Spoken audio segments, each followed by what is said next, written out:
Bueno, la Red de Empresas por la Diversidad es un club de empresas que promueve políticas de diversidad e inclusión hacia adentro de las organizaciones empresariales.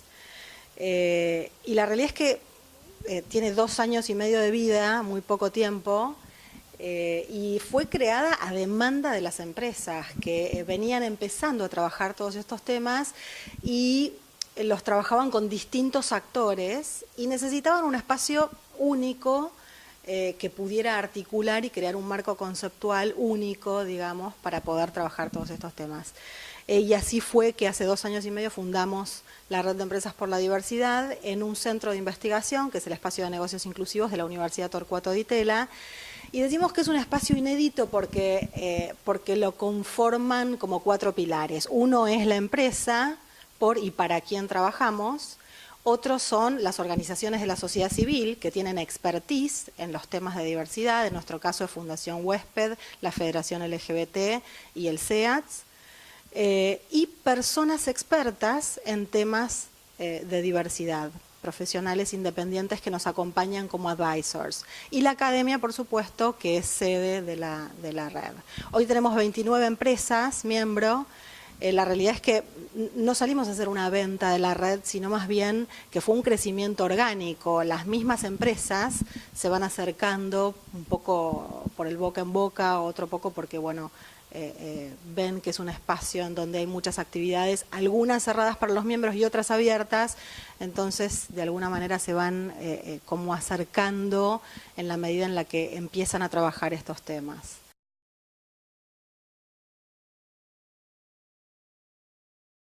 Bueno, la diversidad en realidad es, todos somos distintos, todos tenemos características que algunas son características comunes y otras son características únicas.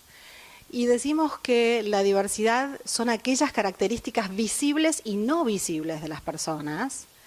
Y por supuesto muchas veces se forman como ciertos grupos a los cuales se los etiqueta. Y en definitiva van conformando ciertos grupos diversos.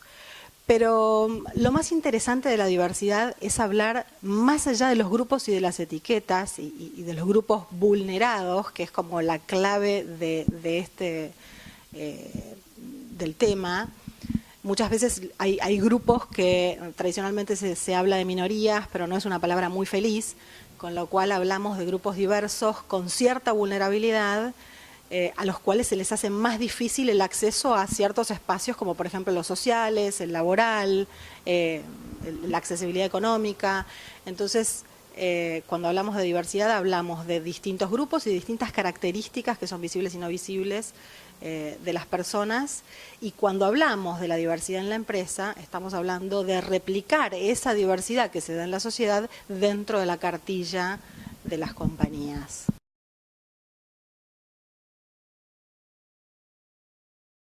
Bueno, primero hablemos de los beneficios, que es más interesante. Antes te contaba un poco esto de los grupos o colectivos o grupos vulnerados, y el grupo mayoritario considerado como vulnerado es el de género, ¿no? Que por supuesto es transversal a la situación socioeconómica y a otras variables de diversidad. Pero digamos que género es el grupo más importante, estamos hablando de la mitad de la población. Y a esto viene a que dentro de las empresas estamos hablando de que permanentemente hay una escasez de talento, ¿no? Y el talento es transversal a todas las personas, vulneradas o no vulneradas. El talento, por suerte, nos acompaña a todos tenemos distintos talentos, pero para gestionar dentro de la organización cada vez hay menos talento. Entonces, es importante buscar en todos los rincones que tenemos dentro de la organización, porque todas las personas tienen algún talento que puede ser aplicado dentro de la organización, y las mujeres están a la mano.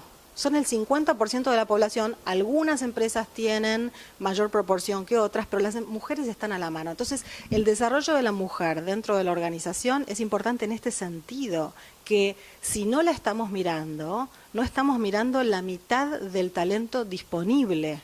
Esto es en un primer en una primera mirada, pero después podemos decir que el Credit Suisse hizo un estudio entre las empresas que cotizan en bolsa y pudieron ver que aquellas empresas que cuyos boards de dirección tienen más proporción de mujeres, más que otras, no quiere decir que sean más mujeres que hombres, sino que tienen un 30% de mujeres dentro de sus boards, un 20, un 10, aquellas que tienen mayor proporción tienen mejores índices financieros. A lo mejor el incremento es de 1 punto, de 2 puntos, de 3 puntos, de 4, pero esto es consistente y sistemático.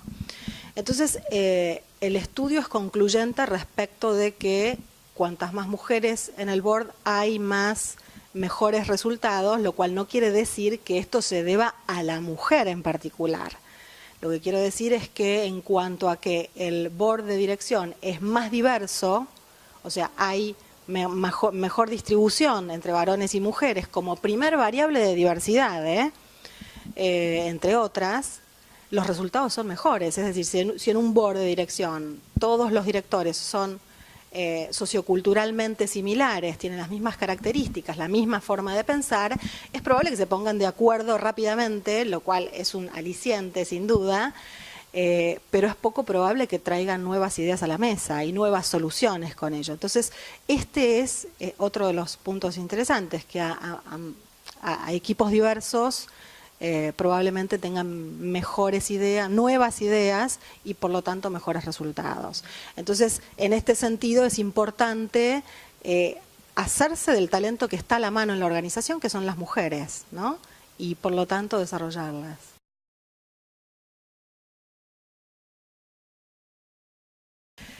Yo creo que una de las mayores dificultades que tenemos en las empresas en la Argentina tiene que ver con la cultura machista que reina, que por supuesto la cultura nos acompaña de forma permanente y por lo tanto adentro de las organizaciones, ¿no? Que están hechas de personas. Entonces la cultura machista, que la llevamos tanto varones como mujeres, es el primer obstáculo que no permite que la mujer empiece a tomar mayor dimensión dentro de la organización. Esto cuenta tanto para la equidad de género como para el desarrollo de la mujer en posiciones de liderazgo, que muchas veces las empresas empiezan a trabajar en el desarrollo de la mujer y creen que solamente trabajando en el desarrollo de la mujer van a lograr equidad de género o un desarrollo de mujeres en posiciones de liderazgo, pero la realidad es bastante más compleja. Se necesita un cambio cultural de toda la organización, tanto de varones como de mujeres, y se necesita de estrategias integrales. No se puede pensar en abordar el tema solamente desde el desarrollo de la mujer o solamente desde políticas de balance. Hay que pensar en un todo y en una transformación cultural, y sin duda esto va a llevar un largo tiempo. Otra de las cosas que me resulta interesante traer acá tiene que ver con la condición de poder dentro de la organización, ¿no? Que en general la tienen los varones, y por más que muchas organizaciones empiezan a pensar que es importante contar con mujeres en posiciones de liderazgo, el hombre no quiere soltar el poder. Entonces es muy difícil realmente generar acciones que generan un espacio, ¿no? O sea, el varón tiene que generar un espacio y la mujer tiene que hacerse de él también. Tiene que ser en conjunto y en equipo. Sin duda no es. Entonces, esta cuestión del manejo del poder dentro de la organización es algo que el varón tampoco lo quiere dejar, ¿no? No quiere correrse.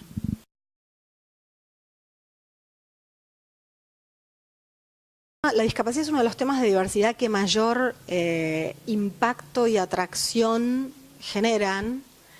Hace 2 años hicimos una investigación sobre las prácticas de diversidad en la empresa, y justamente es uno de los temas que más se quería trabajar dentro de la organización, pero que a la vez llegaban a un punto de la información en la cual no sabían cómo continuar, cómo seguir con todo este tema. Se informaban, se sensibilizaban, creían que era importante incorporar a personas con discapacidad, pero luego costaba o convencer a la persona que había que convencer para que tomara la decisión y el compromiso para incluir a personas con discapacidad, o el espíritu se iba diluyendo con la cantidad de actividades que uno tiene que hacer a diario, ¿no? En la gestión diaria.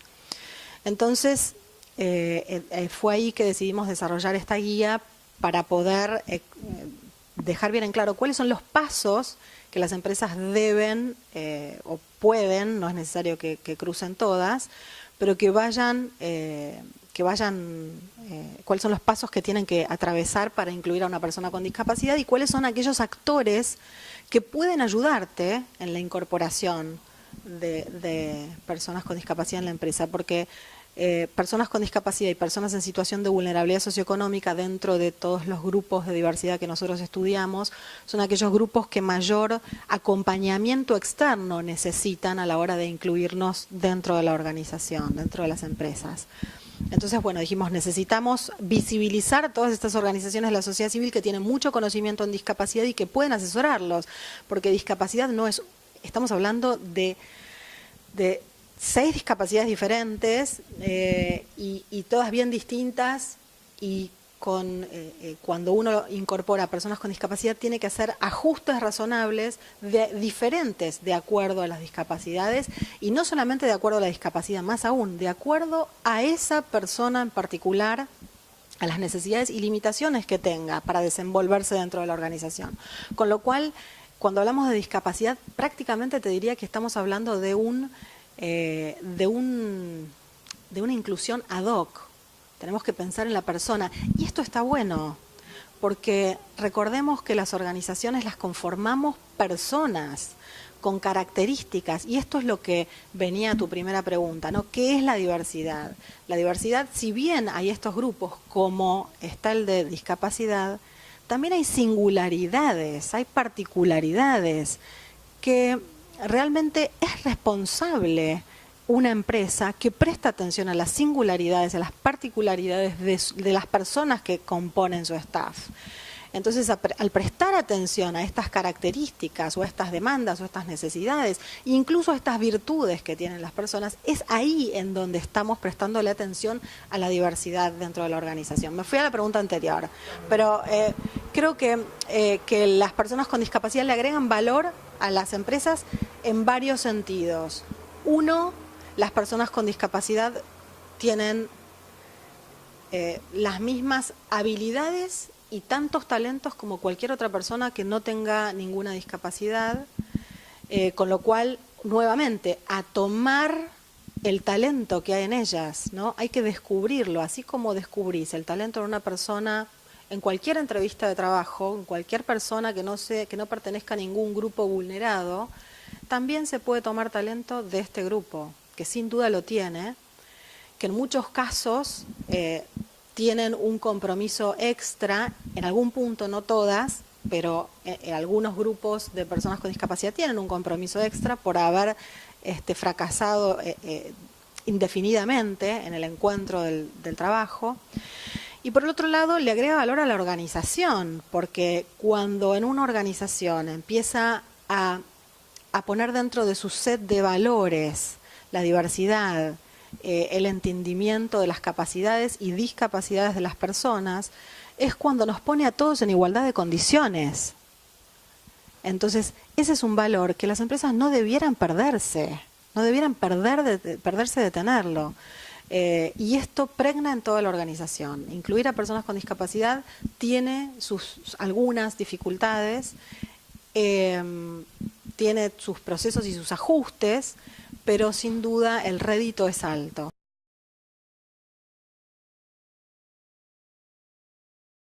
Bueno, decimos que incluir a una persona con discapacidad requiere una decisión, y cuando hablamos de decisión hablamos de compromiso, el compromiso que requiere tomar la decisión de incluir a una persona con discapacidad. Por supuesto, estamos hablando de una inclusión permanente, la inclusión de una persona que va a ser parte del staff, parte de equipos de trabajo, que va a ser parte de la compañía. Entonces, requiere de un proceso desde la comunicación que se hace cuando se incluye una persona con discapacidad, la comunicación que se hace en la oferta laboral, el proceso de reclutamiento y selección, que tiene que ser cuidadoso y que tiene que prestar cierta atención al diálogo con la persona con discapacidad que se acerque a la entrevista. Es importante que durante la entrevista se pueda hablar de cuáles son las potenciales dificultades que puede llegar a tener la persona con discapacidad en el desenvolvimiento habitual durante sus tareas, ¿no?, en la organización.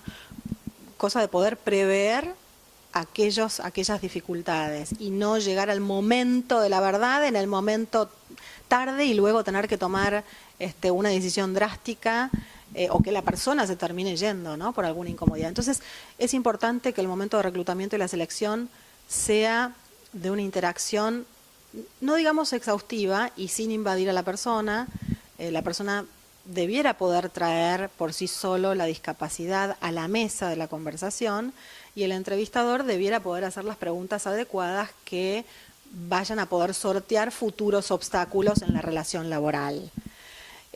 Luego es importante comprometerse con actores externos que los puedan bien acompañar en la inclusión de la persona y luego hay que comprometerse con el resto del equipo de trabajo.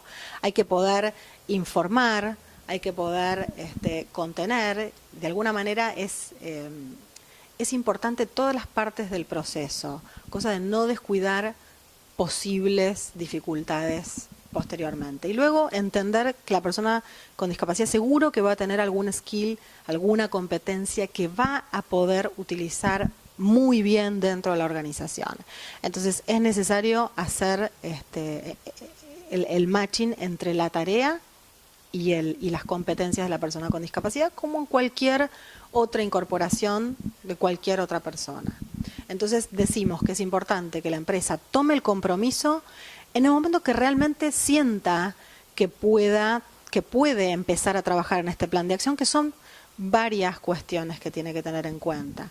Entonces, en el cuadro de procesos mostramos todos los procesos y mostramos la decisión, que muchas veces puede parecer un poco como ridículo. Es obvio que dentro de las organizaciones y en la gestión estamos tomando decisiones permanentemente, pero quisimos dejar este espacio que se note que es un espacio en blanco, en donde es absolutamente responsabilidad de la empresa tomar esta decisión y tomar este compromiso, en donde después de informarse, después de aprender sobre la discapacidad en cuestión o las discapacidades y aquellas limitaciones posibles, realmente tome una decisión concienzuda.